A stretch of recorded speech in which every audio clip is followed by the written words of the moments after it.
Today we're going to talk about motivation and decision fatigue and some ideas that you can build in automation and accountability into your life so you don't even have to think about it.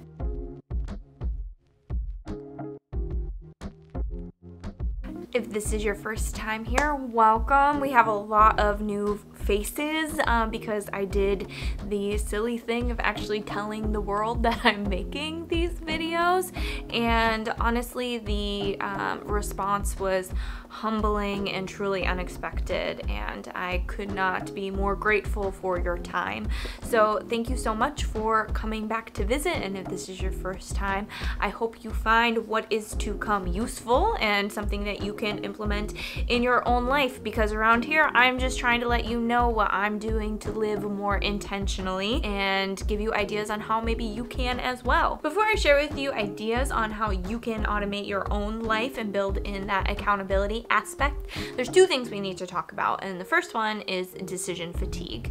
Now, there were some pretty interesting studies released in 2011, and it is the idea that each decision takes some amount of mental energy and that your mental energy is finite. So one of the things that makes this study so interesting is it's not only your ability to make decisions that depletes throughout the course of the day, it's the quality of those decisions. And some of the findings in similar research have also shown that there's pretty much two ways that you might deal with decision fatigue, and that is to, one, just become reckless, and two, not engage at all.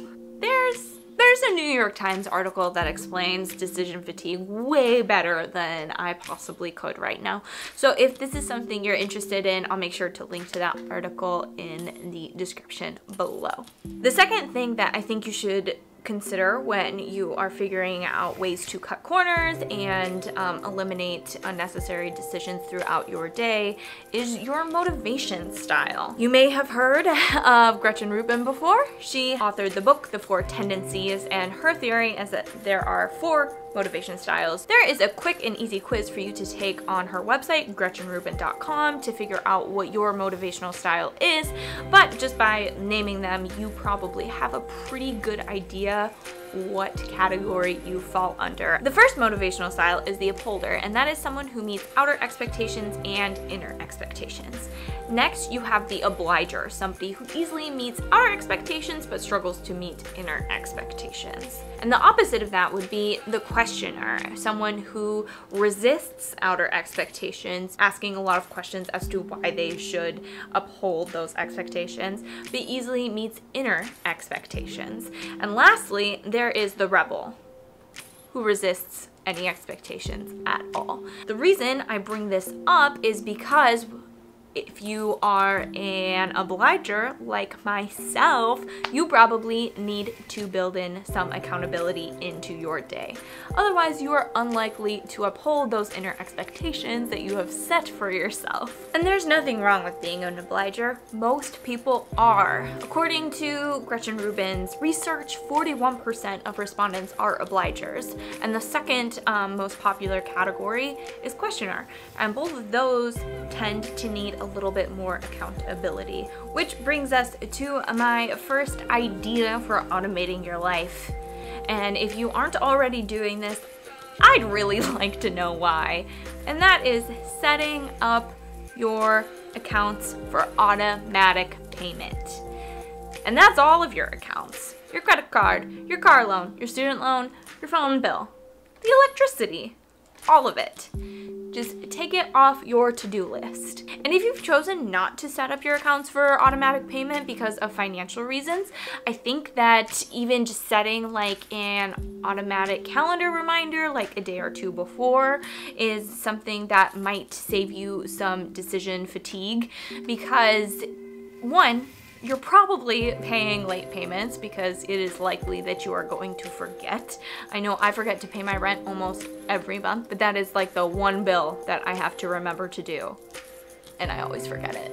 The second reason is late payments actually hurt your credit. So why don't you just kill those two birds with one stone, set it up and forget it. My second idea for automating your life is putting out your clothes the night before and also packing any bags that you will need to take with you during the day. So if decision fatigue starts to hit you around the mid-afternoon, by the time you get home, you are completely depleted. And the outfit that you're going to wear to Tuesday morning's meeting is not going to be nearly as important to you at 9 p.m. Monday night as it is Tuesday at 7:30. So just take that to-do off your plate and pick it out the night before. The trick here though is to not second guess yourself in the morning. You just have to like go with whatever decision you made and let that be. My next idea on how you can automate your life and build in accountability is to have a weekly planning session. And it can be anywhere from 10 minutes to 2 hours. And that is where you set up all of your expectations for yourself throughout the week. These are the things that you are definitely going to do. And if you plan to do them, you should probably set aside the time to do so. I typically do this on Sunday mornings, and that also includes tip number 4, which is meal planning. I set out for the most part 3 to 5 dinners that I will for sure cook during that week. Typically, that dinner will also include excess that I can use for leftovers for lunch the next day.